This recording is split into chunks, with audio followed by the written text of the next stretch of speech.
Good morning and welcome to the exclusives. Globe Television. This is your SEN, of course, the second segment of the Wake Up Show. My name continues to remain your most loyal, KOJO NSAA-KWAO, the General. KOJO NSAA-KWAO, the General. And of course, I'm joined by the Queen of the Airwaves. In fact, we are all in red, so you know what it means, right? Now, this morning we shall be doing the conversation into a very interesting topic that is making waves across the length and breadth of our country, Ghana. But before every morning we wake up to new challenges. Every morning we wake up to new blessings, new problems, new solutions. Do not let the mistakes you made yesterday indeterminate afa.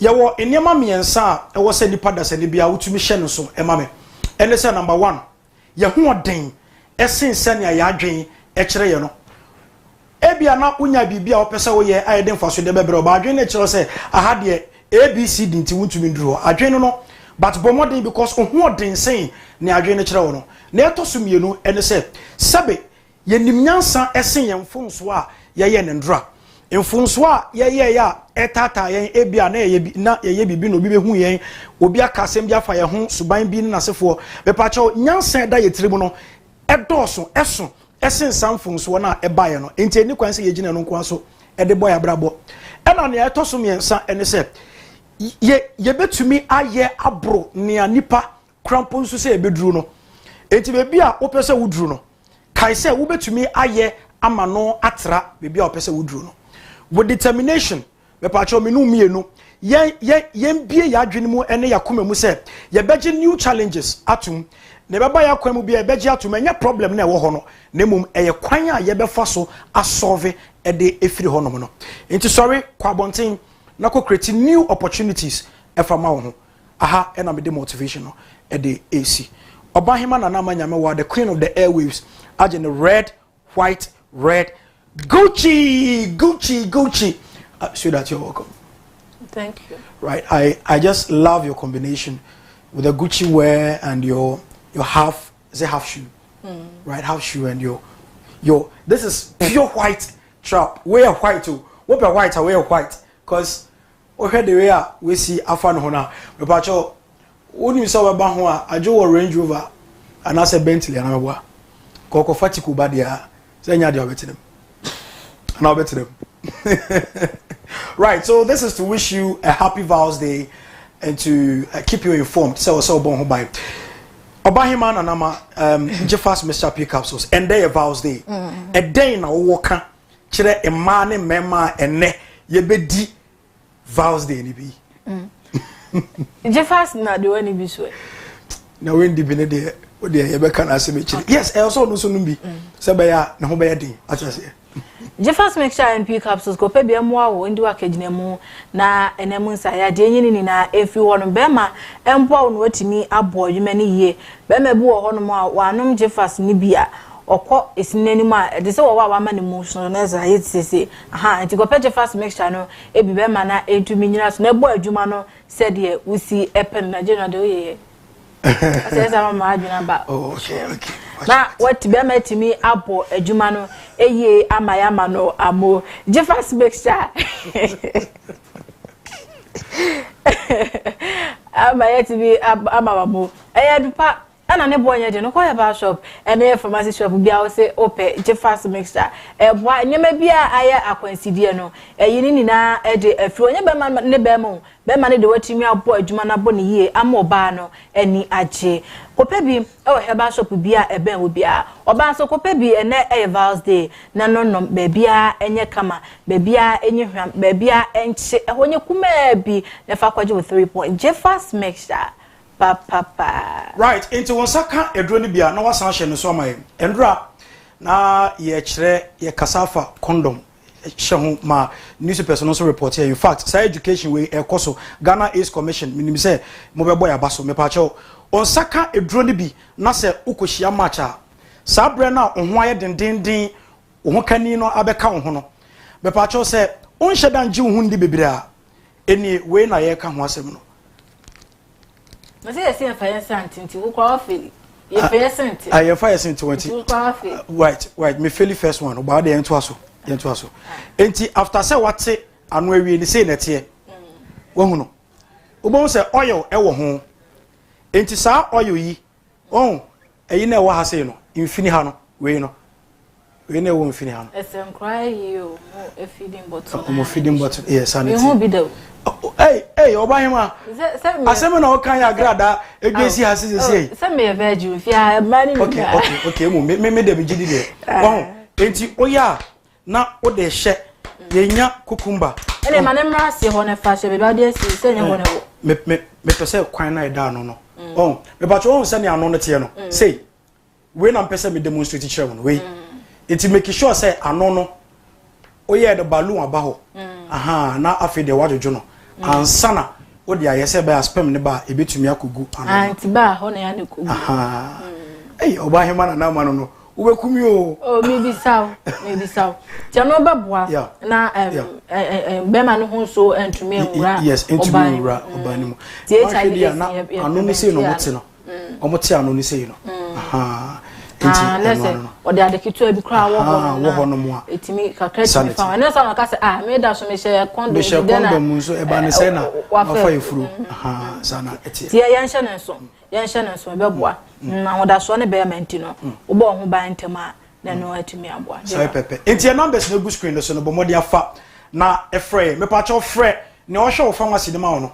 Say ombisa omo won betumi supply jefas ne bi e dia bro me pa cho se wunya obi anso numbers na go screen so no fa tunu do so po fa ko go shop na drei wan kasa obedi ho adanse e de akere jefas me sharp pickups osoro aja to me say you pa right then share newspaper review no headlines review now. So now we begin with the Daily Guide newspaper. Now it reads Oforia Test House raid. We are sorry, according to Majority Leader Ayarega. We also saw the footage of Jakpa Brana or G2 free military man on. Just say, are you serious?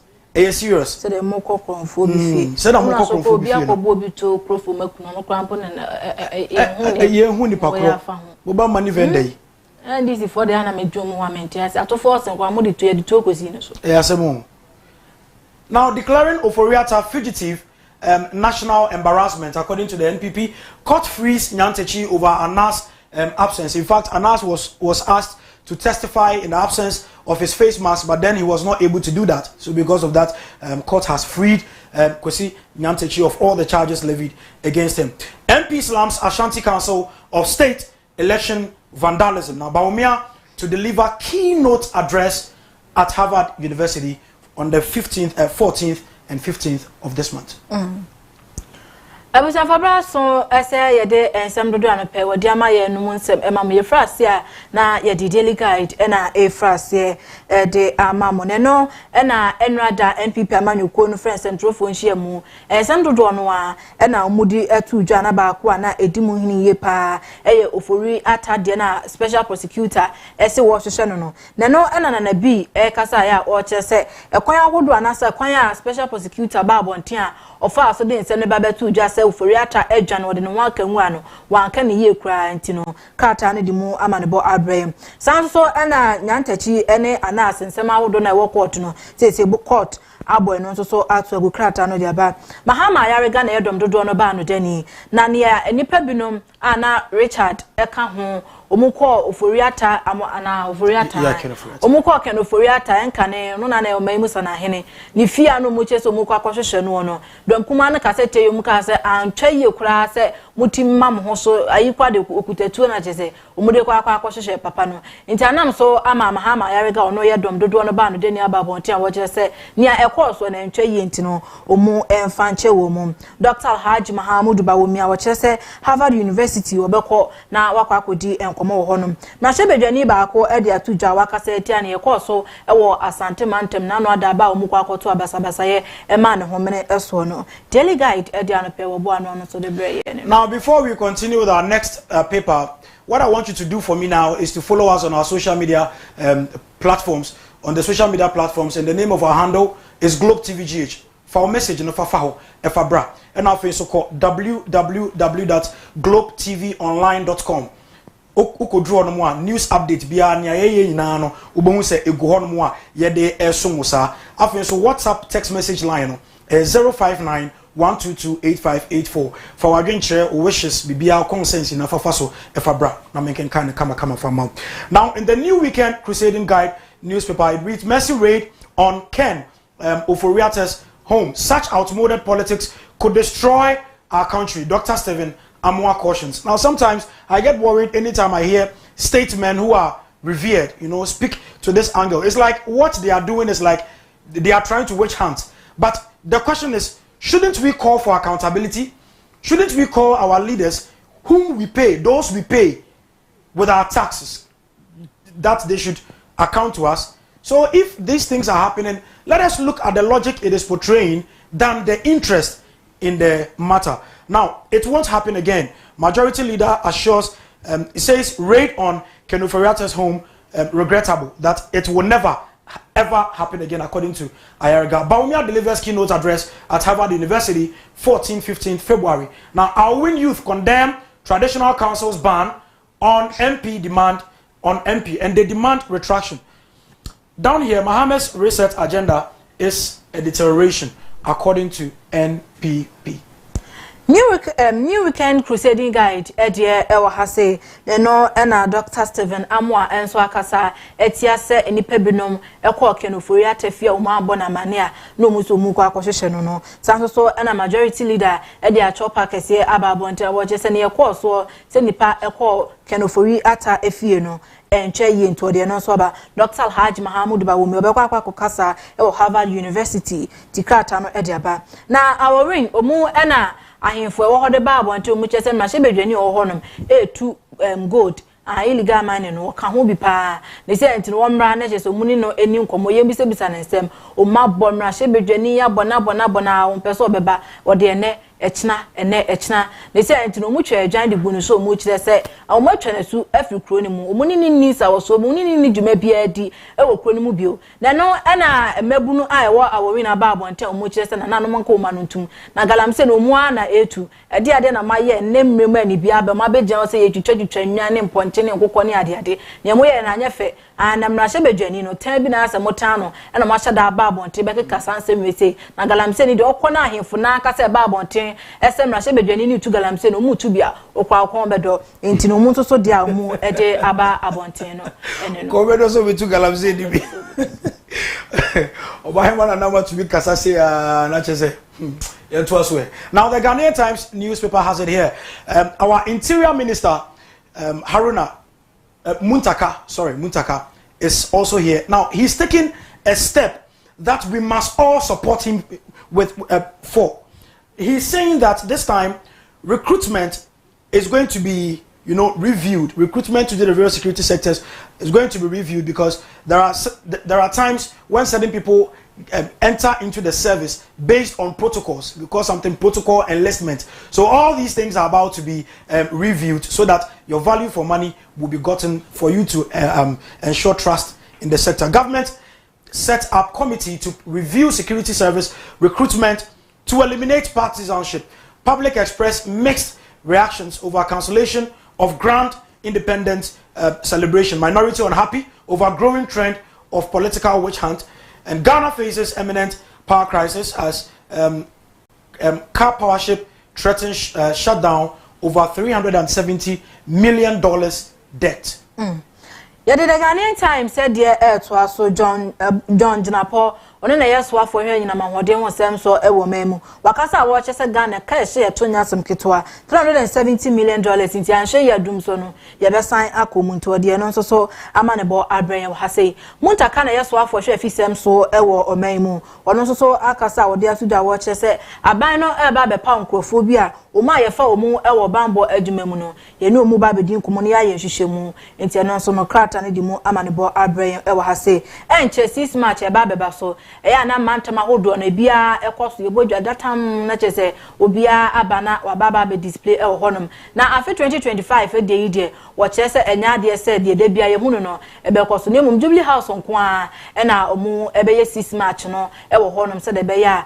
e ka ya no oman no ebo no eso ebetumi ate ntienam so ama de shedo do no aso so akasa o match o madwen de afa ho bi mo kire se e wo se tokoso ama ya mia yakodo bi a 6 match no koso no e wo se aban no e ma no koso ho na akoye Jubilee House won kwa de enye ntino Ghanaian Times said no so e de be ya no pay no.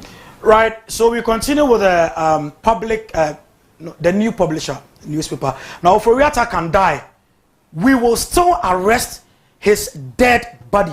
This is according to the NDC Deputy General Secretary, assuring that even if Oforiatta passes on to glory, his dead body will still be arrested for interrogation. Now, I'm ready to cooperate fully with OSP probe, Dr. Abdul Hamid, former NPA boss. Yeah, Council of State elections reruns on Monday on the front page of the new publisher. Nyagopa ya aduma me ya hodo ana oto aba eyi wona ebetu aba ne fo basabasa ye ekọ so an se ntino omantumi ankan aba no chese nyame aduma edadu ada omubesan akonuma kwakoto aba no ebio. Dr. Abdul Hamid na o chese se ono so aboa no ho mobeka ya ono so bra na NPP for press conference na ono so ensembe mu bi omu chese OSP abo papa yi din se ye ba be hwehwe ni nsemu no OSP me papa yi krata nso so wabo ni din se sika bia finance ne ade mu NPP for ne do mu ntwe ene papa ne so aboa no ho asem bia OSP pese obisa no on bra ono so ebe ya no na otrotro fo abedi echi edema NDC amanyekuo no Mustafa Bande one ne brebi na ye ba beto aba no ba abonten wo ye se wo se kan afakọ wo tu afakọ ne fakọ bo wo vote ho ban ne ade sa papa no no a na aba abonten wakasa o chese Oforiatta pa wo mu ye betwene mu no dia baga na ha ye de na kwa akogina court enti no so so e dia wo de aba the new publisher bo ano a wo de breye no. Now there is good news for the people of Efutu as 2025 this year they shall be celebrating their festival. Now the Ghanaian publisher reports that Efutu Traditional Council launches 2025 Abuacher Festival. Now minority apologizes over attack on Ken Oforiatta. Also here, Esiama unfit for Bank of Ghana says CDM charges Mahama to terminate his appointment. The Ghanaian publisher and so Eddie Ewa say Nanamata Kunya Ewa Efutu Eddie Ababo 2025 fi Abuache Festival no Omo Apaho and to maintain Odiaba. Sanso Ana CDM HS Esiama or some fatase or Babeye Amrado or Bank of Ghana no esan say Okodida banks bi ano Emma Dodonua Eguguye sending pay ya masa no dinaba say or Mama Meye Amrado or Bank of Ghana no ana ense yentino Mahama 2 minutes de ahye nsem no on sign engine finish and then pay for to no yen hwe was afata ansa de 2 minutes assign ahye nse bi ato force nkra wo honum entino de ode aba no majority leader apacho say enipa binom ekọ Ken Oforiatta fia na omukwa akohwehwe no a ya mbono amane the Ghanaian publisher edie no. Obahima, on the 12th of February, na special prosecutor Kisi Jaben at the Babontin said Ohia Ken Oforiatta amanaba biyi ne ho ano wo nsembia akokoso me kire kita se ne proye na okire mu a watwe papa ya se be ya obetumi nya na watoto na no ne a lawyer for ne a doctor for kire se in fact oyare impo by March on be the surgery. But Ghana for being so kire se eba ne se na OSP no atena se one kasa etena se akosi se John Dramani Mahama no aban sana or the sanse we could it be say or bombardier so be protecting the office say be ya John Dramani Mahama engu no asem we John say John Mahama engu ne office like engu the office of the OSP say on say Ekufado na establish here and aban for aba nti bia on say on so be establish oral na oral no maybe submit information the Martin General for prosecution nti aban say pena ba be limit one way or the other OSP ni juma I was the fight corruption.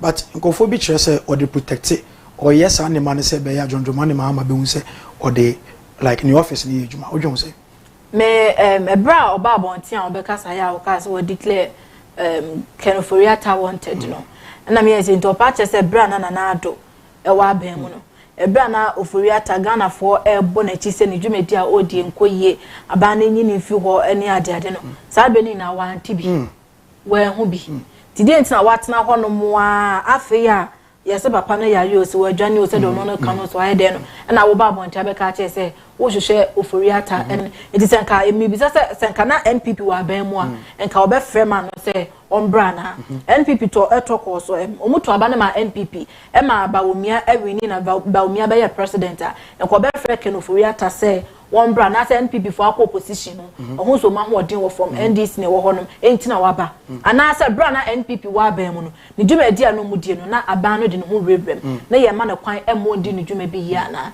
the general mandem wo ka fa one right. That was the queen of the airwaves, Obahema Nanama Nyamewa, right on your screen. Nanama, but me peso kai bi kakra chere adofo and that kwaya vows day, you know. I mean, you be pese be bi kakra e dey feel ho in crunches. You make eat with caution. Eat with caution. Ho hia pa general. Ho hia. Obi be kwa kwa brebra baby akotietia ne baby no de abesa wa woto wonom. Nti nipa ne ba wo ba wo be mo wa pe condom ne bi na fama no. Wo mfa mbo ne ho ban. Eno so boa. Nti be boa yi nyinsi afi wonom no. Na eyi nyade so aka no so afi wonom. E na ye ni je da nti wudi a na wama wani ada honom wadwini bibia ho so mienu na eni je na wokwa kwaji wani enkoba so waji wani awie no let's add this so for because after ende echina wo nti aha na de first segment no e de ebesi edi amejo se ne KOJO NSAA-KWAO the general me twa me ho sima me ba hit no ejine mu dendende me ba isia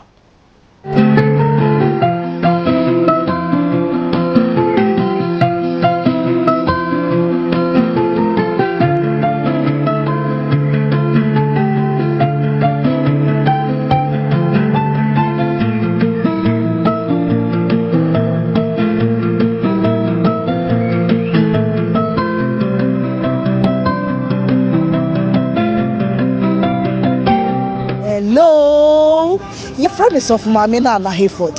Me and Century, Messiah actress, and then you ma who do pee a cacao, and na me juma dainty, ma pomi den when me papa, na sebon ma pomi den when dia, and one Jeffax Mister. Bonje, Jeffax Mister, me to not what sentence so. Just a Jeffax, mamma, your best Simwan Cassa, Minia Bema.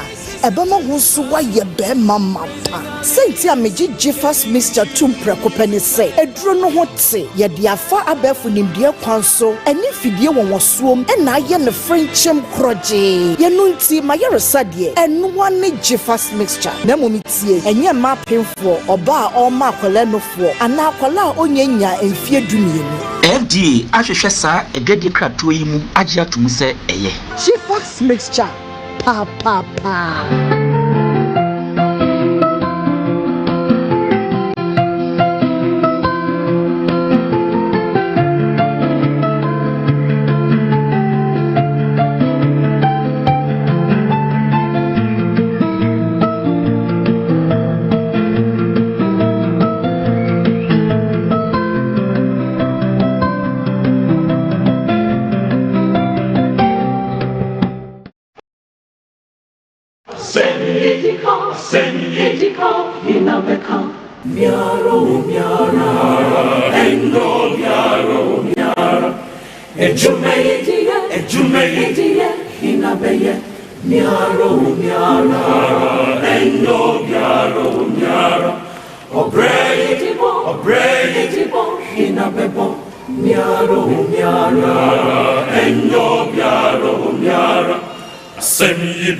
Right, Mamma was so if you know Eda Globe Television. Aha, yes, the say, Jumedio, Edino, no. Na yenshe nkomo no ase me da wase pass we do video no ato ase but what dey my messages no embrace na yento aso woni say eba ketasehye dream proye ehun sensem a enye ade a yebetumi ejai ho asem ka na yentumi enjai ho asem ka fri se womo a omode omo gimu no anasa yebete se won de won ho agimu no eye ade a eboa menu mienu ya bra boma etumi tumpon impo se oyaban panyin a eyamenu mienu eto a yetua na yefre ne taxes a ban ne generating revenue ena odi tuatua impanyifo ahodo yika esan de establish enyuma ahodo sectors ahodo ma impanyifo a wo mo nimdie betumi aye adwuma wo ho no akoye eho no modwuma.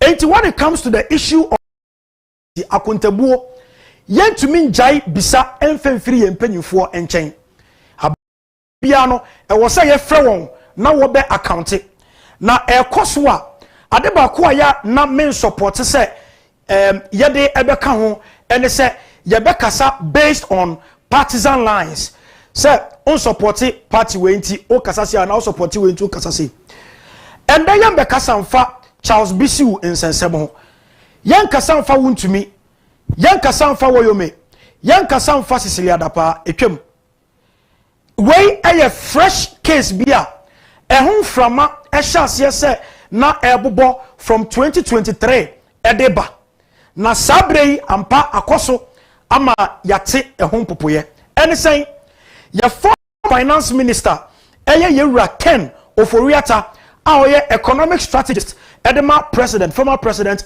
Nana Addo Dankwa Akufo-Addo na OSP on the 12th of February or the hunsembi ebaye or the Ken Oforiata hunsembi baye. Now before say or the bano, ma mention kwan ya efa so bobo edibesi honom na afi yenhwe video no mbra sisi a.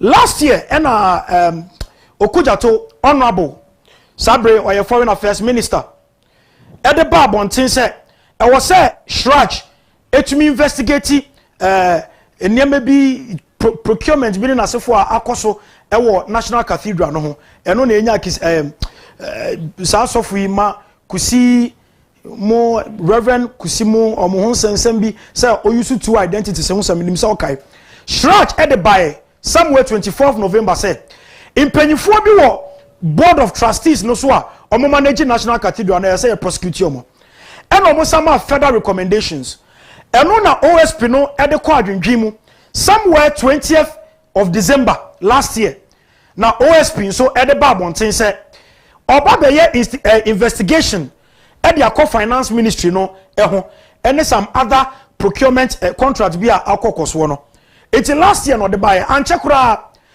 this year ye shase to nsa de frɛ Ken Oforiata se ombra wa ma ensambe na ekoso nia eba wo screen no so no eye charges a anase ensemu a yede eto ho ede atwen your former finance minister Ken Oforiata. First one here, strategic mobilization Ghana Limited. Me pacho we no me baso but mama yenhwe video no mbra mama yenhwe video no me fa video no wi a na fe de ma be yi point no na me no mienu adomo suko ne ahwe ne a contract no etie ene se na ne ho ebegimu yenko mbra sisi a. In any case, the purported medical letter transmitted through his lawyers to the OSP did not state so or demonstrate so. The OSP is unconvinced that the purported medical letter transmitted by Mr. Oforiata through his lawyers to the OSP represents a medical report to the effect that Mr. Oforiata is incapacitated or is so sickly and invalid to the extent that he is physically unable to return to the jurisdiction without imperiling his life.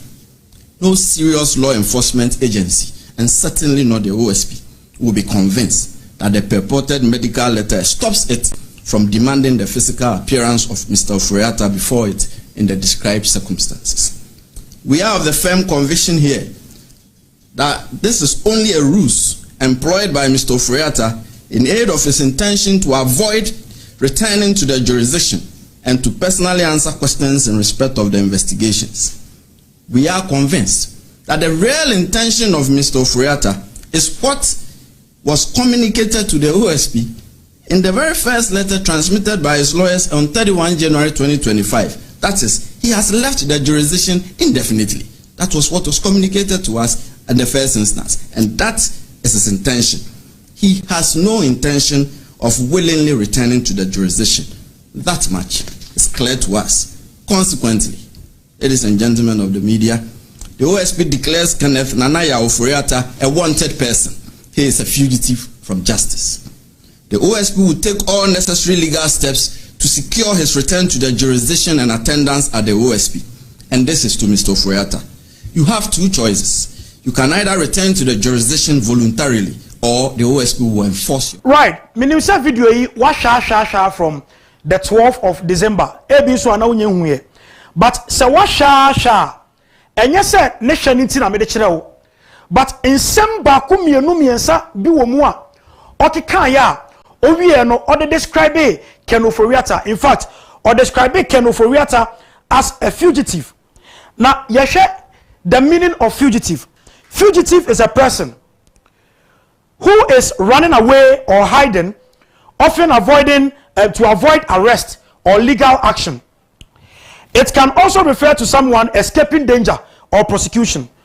The term is commonly used for individuals in evading law enforcement. Enti se obi edwane efri imra ho a anase pese edi na asem ye pese ye friend wo imranimfo anim na ye bisa ne nsem ma ne yi ho ano na on show up a eno na kire se oye fugitive. Enti the word fugitive no en kire se chinchine atwan ye de ato no so se ono na waye. But quickly minim say we are interested in cases no yen kohwe cases no OSP ede ebo Ken Oforiatta intira ohiano no. The first case ewo ho down screen no so the case of Strategic Mobilization Ghana Limited. Bebacho sa ejumeko we ene Ghana Revenue Authority ehia se womo eba bedi insawoso na insawoso na wo ba bedi no ni na ne se petroleum and afensu mineral sector. Petroleum omo de fango omo ye fango ma ye tumi de adwumedi ahodo no ye tumi de dwumedi ahodo no ena afensu omo mutu fam agudie ene ho nkro ne ba no ye mom insurance etesane a menu mienu yakoje insurance dia ma e bia ye fie ye anasa ye car bia ye wo no enti sa adwuma ko we omadwuma na wo so mudini no. Now in 2019 Ghana Revenue Authority eyi sika 1 billion Ghana cedis edema company no say company no enfanhye won dwumedi ase be ba chotie answer na Ghana Revenue Authority ebeyi seska etesa no e was say finance ministry ne ya aware because sika omogigi bia no omo de call finance ministry it is a finance ministry ne ya aware na afi de ometumi ato aso it is a Ghana Revenue Authority etumi yi sika etesa de ama company na it means that the finance ministry is aware omo ya aware they are very much aware about it. Now nia ehun ama ehun aba asem ne say one impanyifo amfa nkoma Public Procurement Authority for amoma nya assessment ehwehwemu anko deals nim. That is Strategic Mobilization Ghana Limited. The first one ewo ho no omamfa nko parliament ama parliament anjantum yamfa nko Public Procurement Authority ama wo so anhwem anya assessment say no krese contract no genuine. After say ye 1 billion Ghana cedis edema company na pe ena afi ye terminating contract no ye gu contract no yante wasem bio enu nti sabre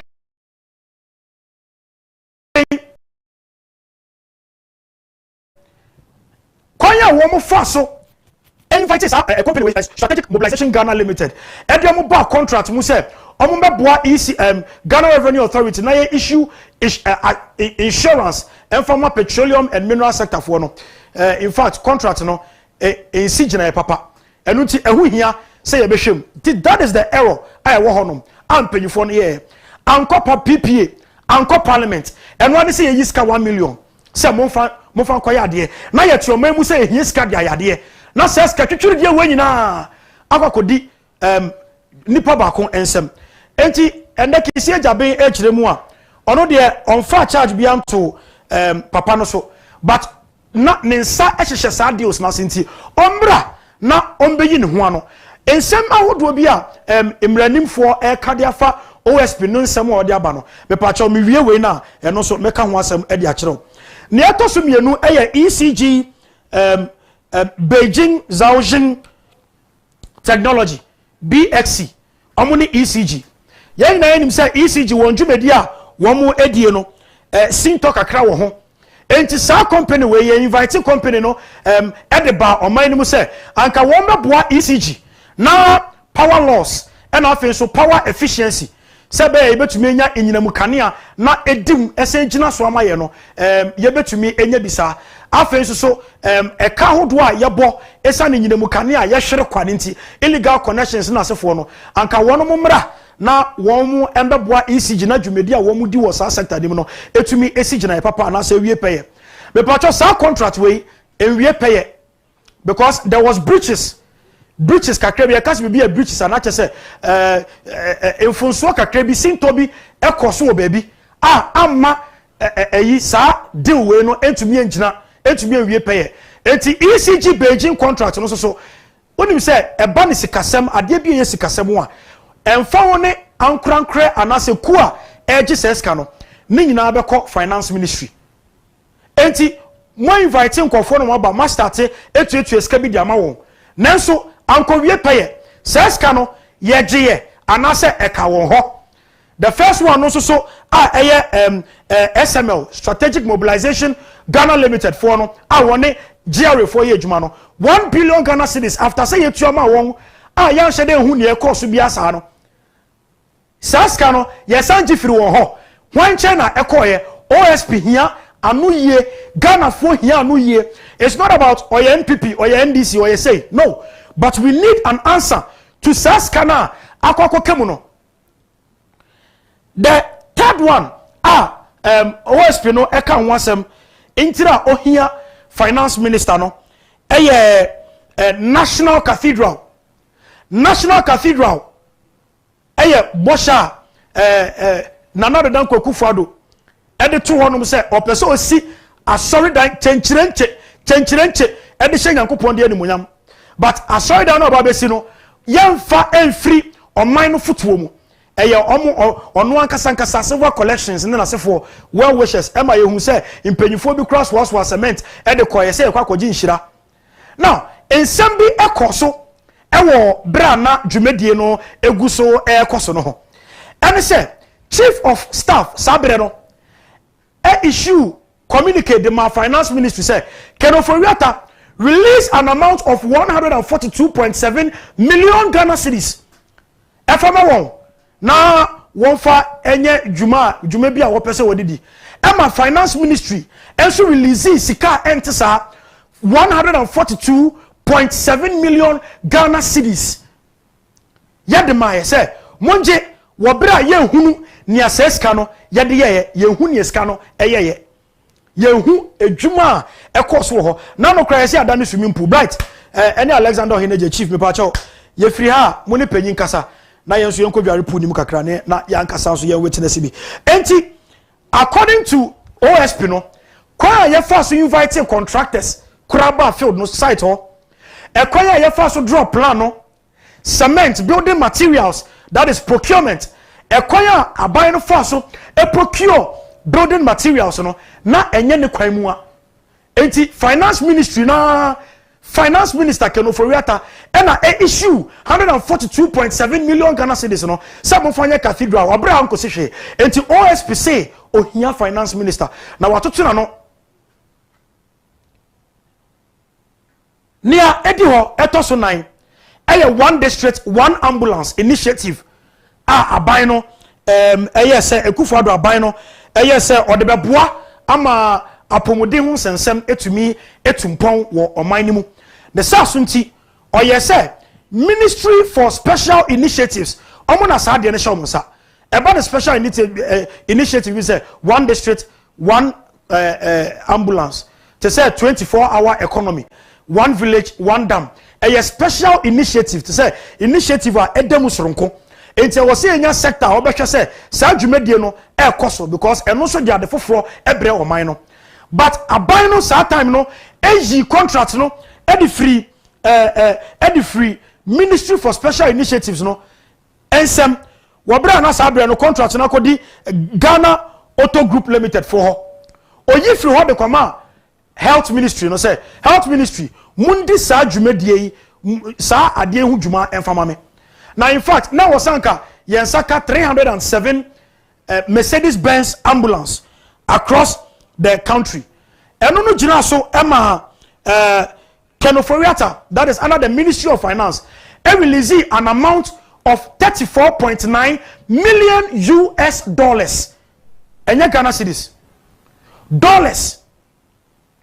Na sadi we mu bekaya eno na ye finger na no de Dankwa Akufo-Addo, the former president, ne baba ewo mu no say ono na odi sa contract nim. Na selfish of interest interest bi epese ekoso ewo sa dwumedia wo mo edi anim no eno nti OSP no atonsa e dia frɛ Ken Oforiata say charges ya eda hoyi ombra meyi ne ho ano nea edi ho out of use tax. Ghana Revenue Authority for more refund account bia say bia sikebi breaches bia be mu a omutumi fa so e de refund ma wo. And after so what do you car ha kind of account no omu yi sika bi firi mu de koye ade bi ye yi sika firi sa account nim e de kokoye ne ayankasa yepe wo bra parliament obia nya we anything eno so OSP ne yese wa hwehwem na ohia finance ministry former finance minister no amana ba beyi ne ho ano wo sa ensem yi eho sansemu a omo ka nyina eye papa but question a dodo na ebisa ne se sa nyeme ya aban no a start se omo a ewo se ye kohwehwe omo bisa omo ensem ewo sike bi ayira ho no wati oral emende oral no kra kire se sika boti no betumi nya from 36 cases no enko betuma billions of dollars, more than 10 billions of dollars.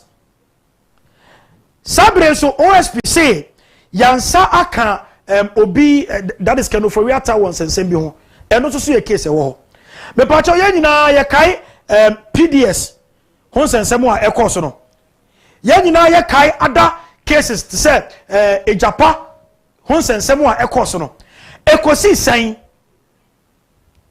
ehemfa na sa cases no kosi ye because eya kamya say yankasa ye yunu ye ho e na ye sansere say Ghana fo ani atia to the extent say wodi bibi ba na se sa de kro na wode ba no ebi esipen wantu wana mo bia ye fa ne say wodi agro you are playing ena me pesa me gina ha say a conclude say cases ya o maka ho asem yi enkosi hwe me pesa me gina ha kasa asem no but the office of the special prosecutor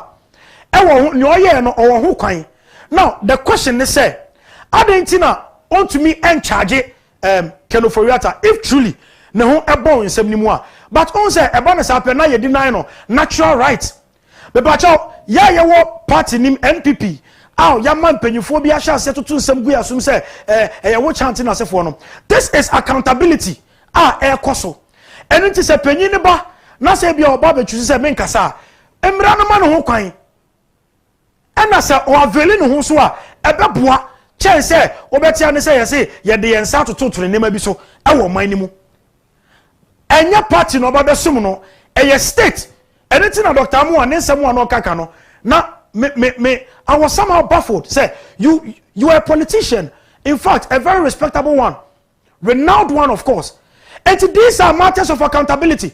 Ebra na mu here John Dramani Mahama for Airbus scandal no a government official 5 was official one no who was that person enti sana adenetie President Mahama went for interrogation ono so mutie no munsem enti se former president kra etumi respect sa procedure now then the law must not be limited to just the executives, to certain people in the country, just because we feel say a party no abaso party there a games and then na say koso sape mo pesa mo kasa kire say politics amanyo semwa ye de hu remu no e ye nkofo kakra bi pe na benefit ya ka gu akire de ye dede.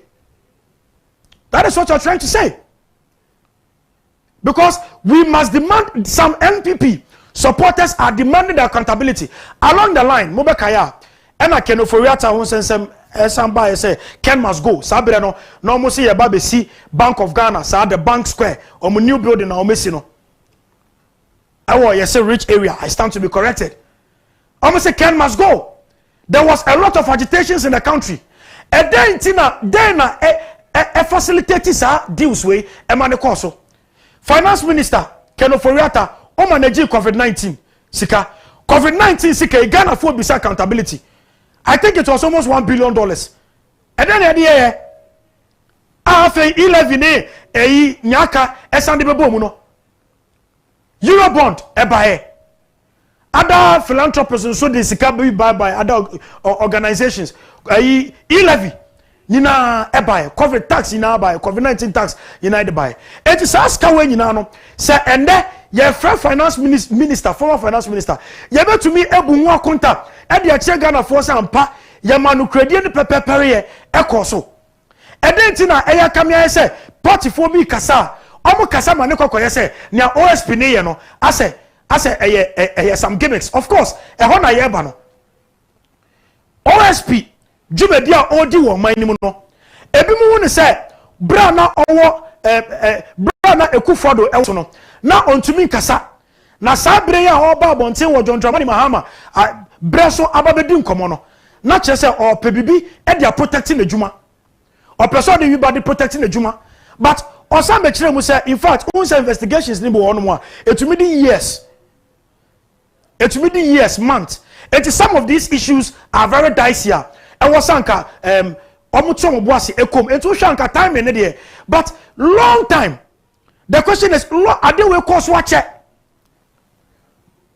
2019 or 2019 SML contract in asefo enti ade we ne money bu hono mo ache. Why didn't you come out with your findings?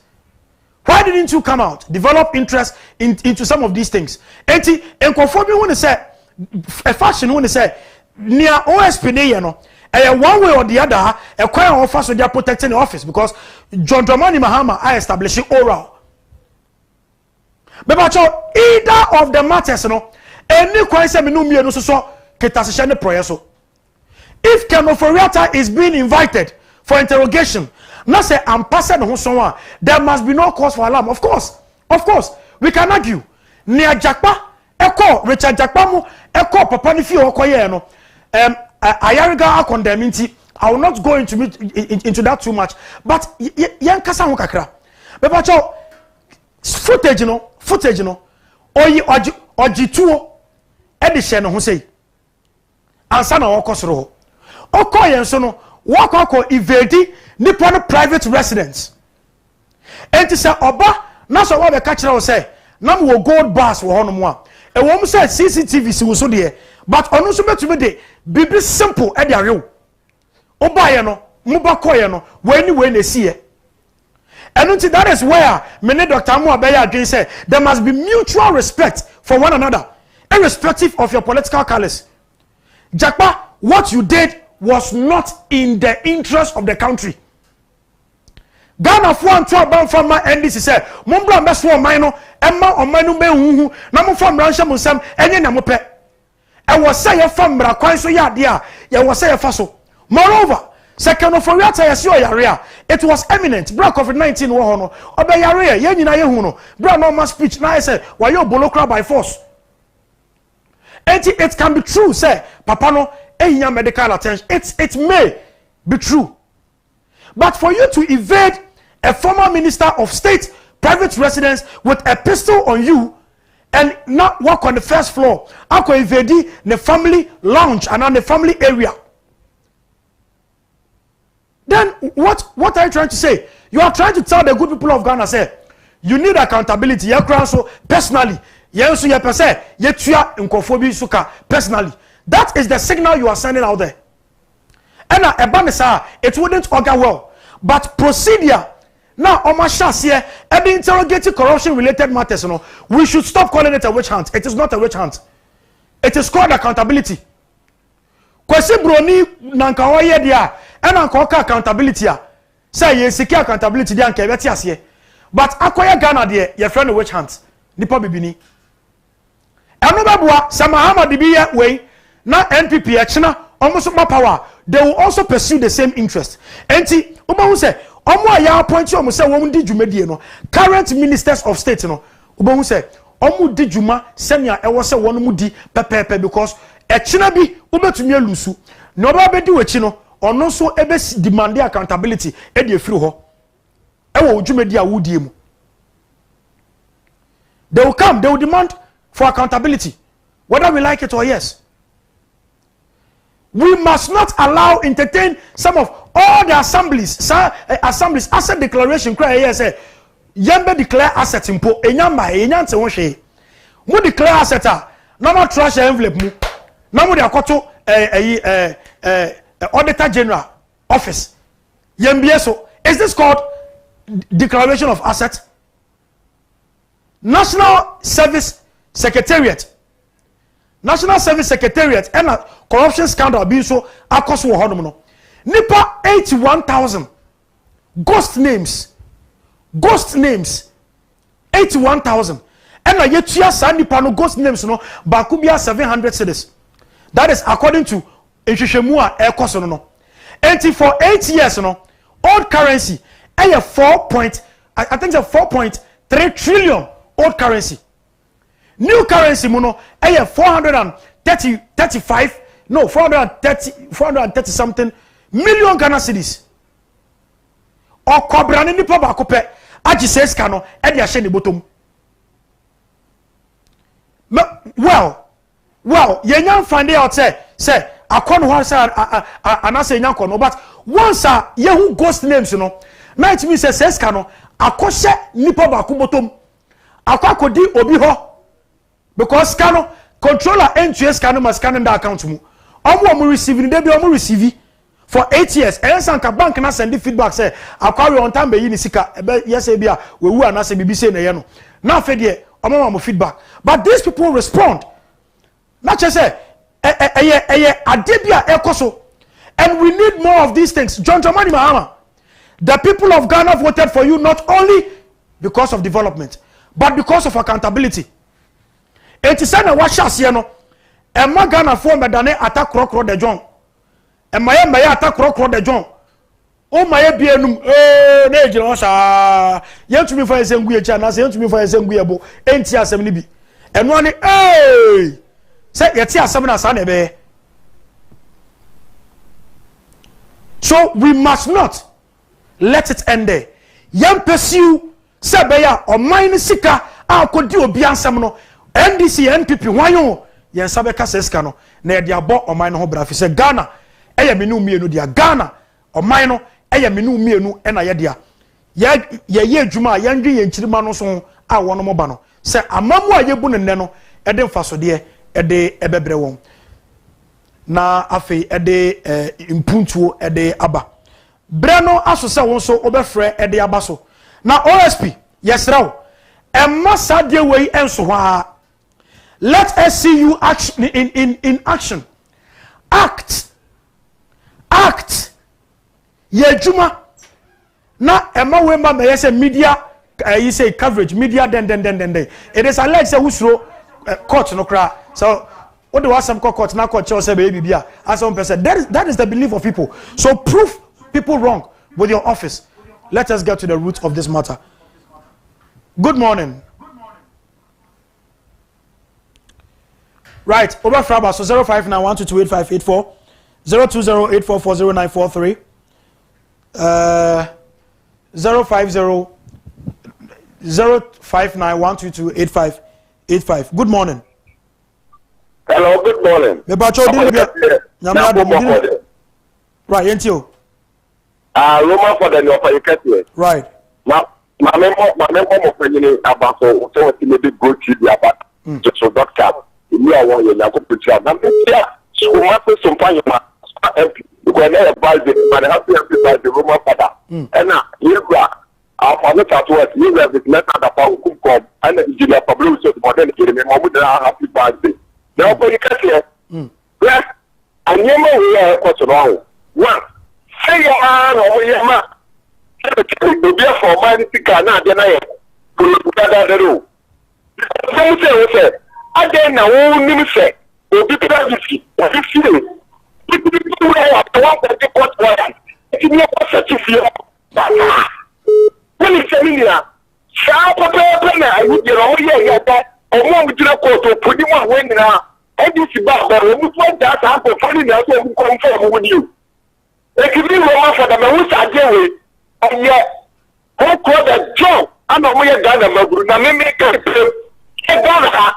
you to my need now 2028, you put to my or Canada, the one you are not going to make Maguru when I make up with you. Yeah, that's a passer of Rabbi Median. Good morning. Good morning. Good morning, how are you? I'm doing very great. Yourself? Right, Alaji Binio, let's listen to you. Let me send this to you and Shamima Musa and my boss, keep out the super Agoka. Let's send this to them. When you look about the topic and we have been discussing this morning, it's very painful. Because for after you very well that he can't counter into the past. When the special prosecutor coming up to declare him wanted, the criminal operator need to engage himself for prosecution. Is that not so? So why are you hiding? This is just a simple question and we haven't asked him. Today, Ghana, we are ready to fight against this corrupt attitude. When we call for the actor should come to account to the people in this country, he needs to come and account to the people in this country for the past COVID-19 era. When we call you and you fail to listen to us, today, look at how people coming out to defend it. Why did he say that he declared for a wanted person? And he traveled to abroad to take the medical care. I'm question to ask Farata. Agenda 11 in this country is not finished. Because Agenda 11 is a hospital. If you know agenda, we are building the Agenda 11 in this country. Why are you running this country to the different countries to take the medical care? It means that these people have not really to help the council. You come to create a routine and schedule for yourself like similar Abuna Dafa. You all see what she done for our country. And Mustafa Abdulhamid, the person who said we need to rescue the country. And he also running. So these people, we need the accountability for these people. We need to account for Ghanaians. Right. To know our left and right. We will stand boldly to fight against this corruption. We will not let this corrupt attitude to continue going like this. Right. That cannot help our country. Excellency John Dramani Mahama said he will prosecute all corrupt members in this country. Right. What's the prayer? Right. Thank you very much. Right. Thank you. For our joint channel, 05912285884. No, so WhatsApp line 05912285884. No, so na fabra na yanken kan fama kama. Good morning. Sir. About your dinner be our free. Shall we call Kola because she will go so. It's still very constituency. Right. Kwame, yanti. You can say Mr. Kenneth Foliata said official charges memorial born on and she just make herself available to the law court. Because whoever is found guilty of the corruption case, must be taken to what? To prison straight ahead. Now, because I can't say in the next coming election, there can't be more than there should be a thing of the past. Because all of them are moving out of the so corruption cases is still strong. But I am not a man in actually. The future belongs to the youth. The youth should rise up and know that everything can be equal. Right. The thing normally, that's it. Right. That's a passer also offer badge median. So good morning.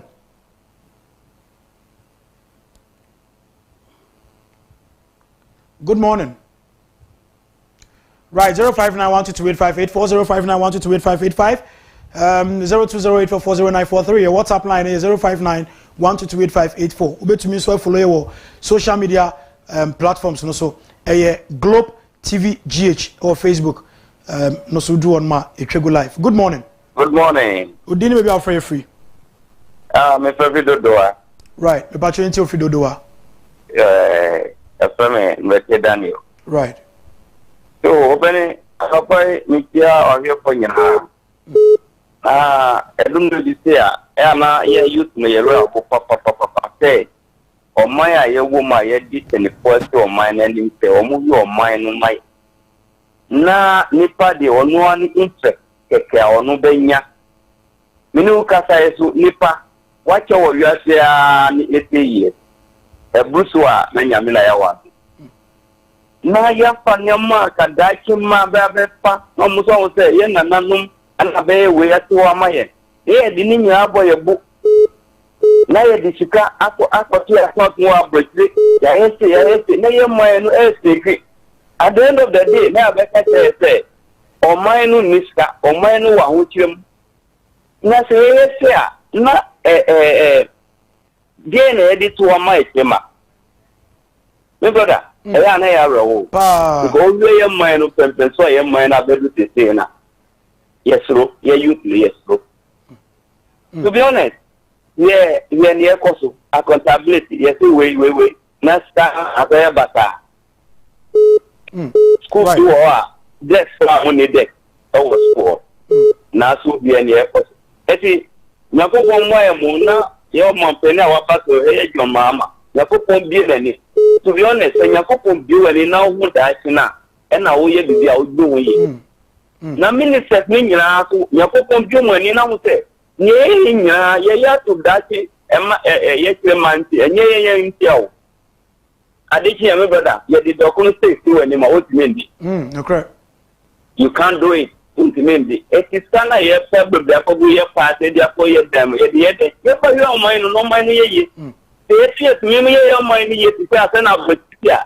You won't. That's what you are. Because of your yes, time. All right. You better ask a passer. Ofreba, Jumedian Sosa. Good morning. Fine morning. But your dinner may be afraid free.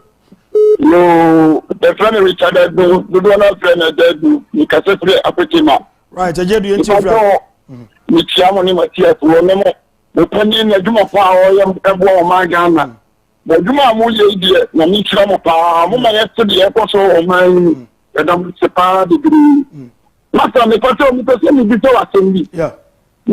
Let person in this assessor or Mampany to buy a hand. Mampany to call vice president. No. Nipato, and in front of Gina, Emma, you say, or no, church. Said no, Gina said, Sir, Obedi Juma, I was so the Senate president. Nipato, and son of Okosaitia, and Panipua, and I say, Okosama, or Mapanini, or Rene, 18 amount. That be Uncle Sai, Vivia. Mr. When you parliament, in the way you say, or no, all church. Yeah, sanity. Nipato, my Panitu, the vice president of parliament to try now. Aye, that be Onyanko. And I tell my Panina, I know, okay, I'm going to say, 24, and in this town. I don't think my Panini hold monarch no better to Uncle Parliament, Uncle Shell, Emma. Also, I'm not all the attack. Also, your bounty, you can't be in the for about Shell, or Barnabas Shire. Also, I'm an Uncle Parliament. Oh, I'll be before now, from near my eye, before I say, oh, I know the Obi and Kawasa. Obi and Kawasa, because also meant me and Taposo. And you know about the parliament, about Paco. Okay, but that's a pass off about you, Median. So, Yandasi, you know, as a par, young for good morning. Good morning, Mr. I just Frank, I'm looking for you. You, let's get it for you now. Now, look at my mission. If the book has himself, you are not any. As you say, you're on the party lady. And I think it's that when you accident serious, you need to ambulance with the buy. No, when you have to go to when you accident, you know, you need to ambulance with the buy. But then they require the kind of rather day. But on the plane number, and that airlines never gun and or master. So, and this issue, what the special prosecutor, I tell why you say more, as he said, You can pass it, your friends report come out in Mahama. Less than 2 days, that's the first figure of buying. Me the imagine I won't tell them in one battery there. Me also, I want to be a quiet. We are so happy because for that, as an army, or better to the crew, or better to the Ryan, the party. Now, and it's for all that one of them, I guess, who was dry, I get that in the ground. Your friends are revolution, they are part of NATO. But the same difference, when this version is the bar, the on the hard meat, fresh one, not in the back. It's only a dinner kind of one about no, that. And then this woman here, and it's very more. Woman here, 1% for that, and 1% because I don't know what I did Uncle for that. Right, that's a passer from Bajumedi so better again, sir. Good morning. Good morning. But you didn't be afraid free. I'm a bit in a now, and that's a fair right, into you. We can't say the moment I need that in 2001. One more malady. What you need to move. One more FM. You say that about that we tell you the but you mean that you imagine okay, I'm not going to say piano. Young is taking us and let again. You find your money. I won't have to you where the party of Ghana. You become an enough. Right, that's a passer of Rabaj Median. So good morning. Good morning.